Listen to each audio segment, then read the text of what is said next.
Sorry మీ తీసుకుంటే బాగుండేది అని కొంతమంది భావిస్తున్నారు. దానికి నా అభిప్రాయం అంటే నేను యాక్చువల్లీ ఎప్పుడైనా గెలుపు గెలుపు కోసం పోరాడే వ్యక్తిని. అండ్ ఓటమిని ఎప్పుడు నేను అది ఓడిపోయినా సరే కానీ నేను ఓటమిని యాక్సెప్ట్ చేసి నేను ఎక్కడ ఆగిపోవాలి అని ఎప్పుడు అనుకోలేదు లైఫ్లో.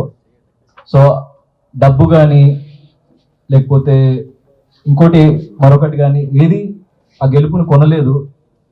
అందుకే నేను గెలుస్తానేమో అన్న చిన్న నమ్మకం, ప్రేక్షకులు నన్ను గెలిపిస్తారేమో అన్న చిన్న నమ్మకం, నేను ఎంచుకున్న మార్గం మీద చిన్న నమ్మకం. సో ఒక్కనే నిలబడి నేను ఎండ్ వరకు ఆడాలని అనుకున్నా, ఒక్కనే నిలబడ్డా. సో ఎవరిని నేను డిసప్పాయింట్ చేయదలుచుకోలేదు. అండ్ నేను అలాంటి పర్సన్నే కాదు. అంటే డబ్బు మరొకటి ఎప్పుడైనా మనం సంపాదించుకోవచ్చు, కానీ ప్రేమని మనము చాలా అరుదుగా సంపాదించుకోగలుగుతాం. సో నేను దానికోసమే ప్రజలు నా మీద పెట్టుకున్న నమ్మకాన్ని నేను ఒమ్ము చేయొద్దని అనుకొని నేను ఆ గోల్డెన్ బ్రీఫ్ కేస్ తీసుకోలేదు. And I'm proud that I didn't take that and I'm happy. అంటే నువ్వు నిజంగా సెకండ్ వస్తావు తీసుకో అని నాకు డైరెక్ట్గా చెప్పుకున్నా కూడా నేను తీసుకునేవాడిని కాదు. ఎందుకంటే ఓటమిని యాక్సెప్ట్ చేసే పర్సన్ నేను కాదు. నేను ఎండ్ వరకు పోరాడాలి అని అనుకునే వ్యక్తిని అంతే. యా మైట్ బి, ఎందుకంటే 100%. ఎందుకంటే ఒక వైల్డ్ కార్డ్ గా వెళ్ళి టాప్ 2లో లైక్ నాకు ఇంతకుముందు వేరే సీజన్స్ లో వచ్చారో లేదో తెలియదు. ఇంకా వచ్చారు ఎప్పుడైనా అట్లా టాప్ 2కి ఎప్పుడు రాలేదు. So I'm very very happy. ఎందుకంటే యాజ్ ఎ వైల్డ్ కార్డ్ వెళ్ళి నేను టాప్ 2లో వచ్చాను అన్నది సో చాలా అరుదుగా జరిగే situation. And what happens is అంటే ముందు నుంచి కొంచెం ఫ్యాన్ బేస్ కానీ లేకుంటే ఓటింగ్ బేస్ కానీ క్రియేట్ అయ్యి లైక్ ఒక చిన్న అడ్వాంటేజ్ అయితే 100% ఉంటుంది. కానీ నేను వాళ్ళందరినీ కూడా క్రాస్ చేసుకొని అక్కడి వరకు వెళ్ళా కాబట్టి I'm happy for that achievement.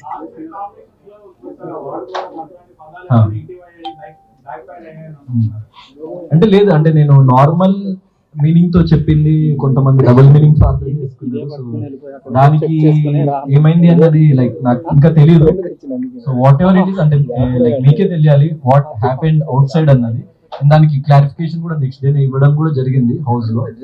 So I'm ఇంకా డైజెస్ట్ చేసుకోవాలి. ఇంకా నాకు తెలియదు ఏమేమి జరిగింది అన్న విషయాలు. ఏంటండి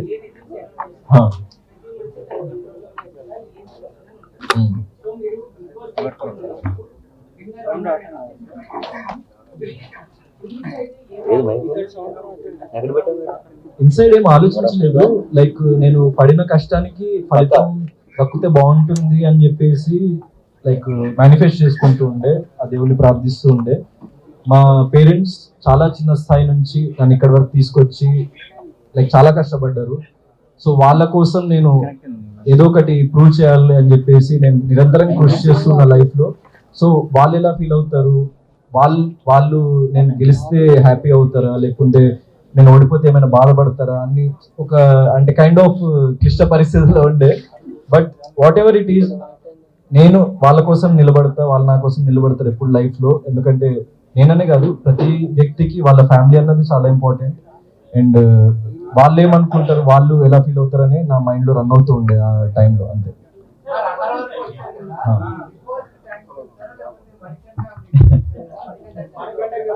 నేను యాక్చువల్లీ అది ఎపిసోడ్ లో వచ్చిందో లేదో మణికంఠకి ఎప్పుడైతే ఇంకా అది గ్రీన్ బకెట్ రెడ్ బకెట్ ఇంకా తీయలేదో, మణికంఠ ఎప్పుడైతే వెళ్ళిపోతాను అన్నాడో నేను మణికంఠని కన్విన్స్ చేయడానికి ట్రై చేసిన. అది ఎపిసోడ్ లో వచ్చిందో రాలేదు నాకు తెలియదు. మణికంఠ ఒకవేళ రిజల్ట్ నీకు అనుకూలంగా వస్తే నువ్వు ఉండిపో, ఒకవేళ నిజంగా నేను ఎలిమినేట్ అవ్వాల్సి వస్తే వెళ్ళిపోతా అని చెప్పేసి నేను చెప్పినా కూడా నాకు sir Gautam it's not your decision, నువ్వు ఆగు, మణికంఠని తన డెసిషన్ తనని తీసుకొనివ్వు అని చెప్పేసి అని మణికంఠ మళ్ళీ అడగడం జరిగింది. మణికంఠ నేనైతే ఉండలేను సార్, నేను వెళ్ళిపోతా, నాకు ప్రాబ్లంగా ఉంది ఫిజికల్లీ హెల్త్ వైజ్ కానీ ఇమోషనల్లీ మెంటల్లీ నాకు కొన్ని లైక్ ఈవెంట్స్ జరుగుతున్నాయి, కొన్ని సిచ్యువేషన్స్ వస్తున్నాయి, నేను తీసుకోలేకపోతున్నా, ఐ వాంట్ టు గో అని చెప్పేసి అన్నప్పుడు నన్ను ఇంకా లైక్ ఏం మాట్లాడొద్దని చెప్పేసి ఆపేసినప్పుడు I respected the decision and okay అని చెప్పేసి నేను అనుకున్నా. అండ్ ఎప్పుడైతే నాకు మళ్ళీ సెకండ్ ఛాన్స్ వచ్చిందో, సో 100% మన జీవితంలో లైక్ ఒక సెకండ్ ఛాన్స్ వచ్చినప్పుడు దాన్ని మనం ఎంత లెవెల్ వరకు యూటిలైజ్ చేసుకుంటాం, దాన్ని మనం ఎంత లెవెల్ వరకు నిలబెట్టుకుంటాం అన్నది చాలా ముఖ్యం. సో అక్కడి నుంచి నేను ఇంకా బలంగా నిలబడాలి, నేను వైల్డ్ కార్డ్గా వచ్చిన అదొక డిసడ్వాంటేజ్ అని చెప్పేసి నన్ను నేను ఇంకా లిమిట్స్కి పుష్ చేసుకొని ఎక్కడ ఏం లో ఫీలింగ్ ఉన్నా కూడా మళ్ళీ నన్ను నేను పైకి లైక్ నిలబెట్టుకొని సో గేమ్ ఆడడం జరిగింది అండ్ ముందు ఇలా నిలబడ్డా.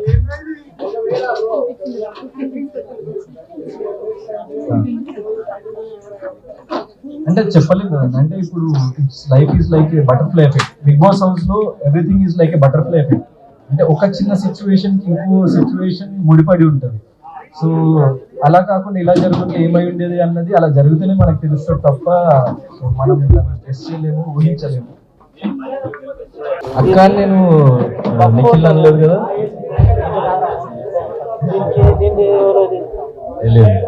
So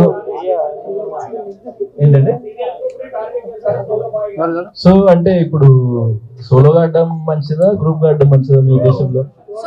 so I choose the right path అని నాకు అనిపించింది. అండ్ ఎప్పుడైనా Bigg Boss is a competition. So మనకి ఎక్కడైతే తప్పు జరుగుతుంది అని అనిపించిందో అక్కడ మనం నిలబడి ప్రశ్నించాలి.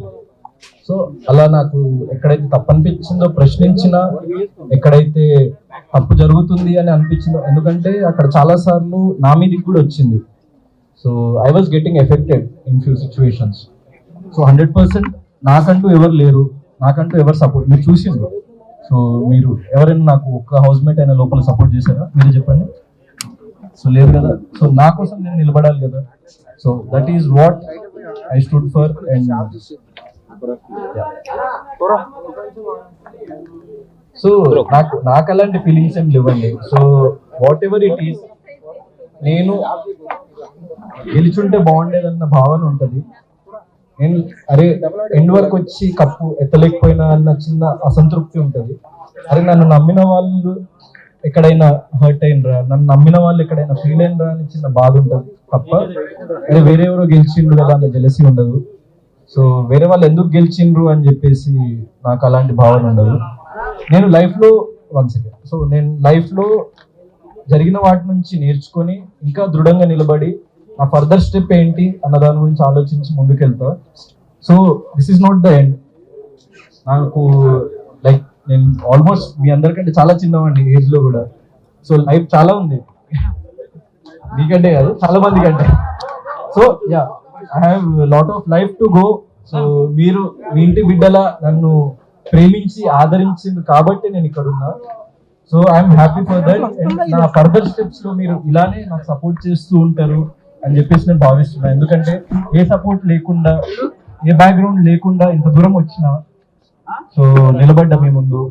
అండ్ తెలుగు ప్రేక్షకులు కానీ లైక్ ప్రపంచ వ్యాప్తంగా ఎంతో మంది లైక్ ఎన్నో భాషల వాళ్ళు ఎంతో మంది నన్ను ఆదరించిండ్రు. సో వాళ్ళందరికీ నేను ఎప్పటికీ రుణపడి ఉంటా. అండ్ నా ఫర్దర్ స్టెప్స్ లో నేను వేసే ప్రతి అడుగులో వారు నన్ను ప్రేమిస్తూ, నన్ను ఆదరిస్తూ, నన్ను ముందుకు తీసుకెళ్తారని చెప్పేసి నేను భావిస్తున్నాను. అంటే యాక్చువల్లీ ఎవ్రీ పర్సన్ చాలా డిఫరెంట్, వాళ్ళ థింకింగ్ కానీ వాళ్ళ పాయింట్ ఆఫ్ వ్యూ కానీ. సో మీరు దేన్ని దృఢంగా ఇది నిజం, ఇది కరెక్ట్ అని నమ్ముతారో దానికోసం స్టాండ్ తీసుకోవాలి, దానికోసం నిలబడాలి. అండ్ ధైర్యంగా ఎంతమంది వచ్చినా ఒక్కడే నిలబడి ఎదుర్కోవాలి.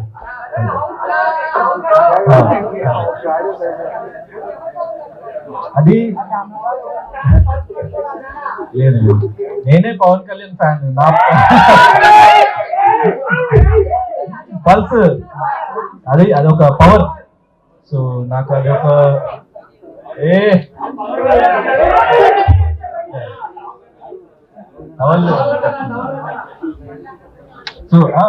సో ఇట్స్ నాట్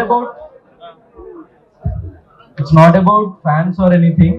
నాకు అంటే మన వేషధారణలో మన సంస్కృతి అనేది ఉట్టిపడుతుంది. So it's not about just about Pawan అన్న, it's about a common man. ఒక కామన్ మ్యాన్ బలం, ఒక కామన్ మ్యాన్ గా మనం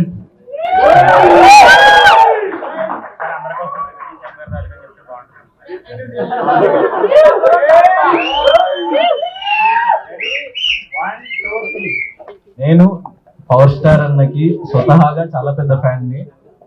so and it's not dialogue ఆ డైలాగ్ కాదు కానీ నేను బిగ్ బాస్ హౌస్ లో చెప్పింది, గ్రామంలో కిల్లోల్లో కాదు టన్నుల లెక్కన ఉంది. So yeah, keeping that apart, ఏంటది అంటే కాదు, ఇప్పుడు పవర్ స్టార్ అన్నానే కాదు, ఇది ప్రతి కామన్ మ్యాన్ కి ఒక చిహ్నం. అండ్ నాకు ఒక పవర్ ఇస్తుంది. అంటే నేను ఒక కామన్ మ్యాన్ గానే, ఇప్పుడు యాక్టర్ అని మీ అందరికీ తెలుసు, కానీ ఏ బ్యాక్గ్రౌండ్ లేకుండా ఒక కామన్ మ్యాన్ గానే యాక్టర్ అయినా. సో నాకు ప్రశ్నించాలి అన్నప్పుడు ఒక పవర్ ఉండాలి మనకి అని చెప్పేసి ఒక గుండె ధైర్యం లాగా నాకు it's like a self motivation.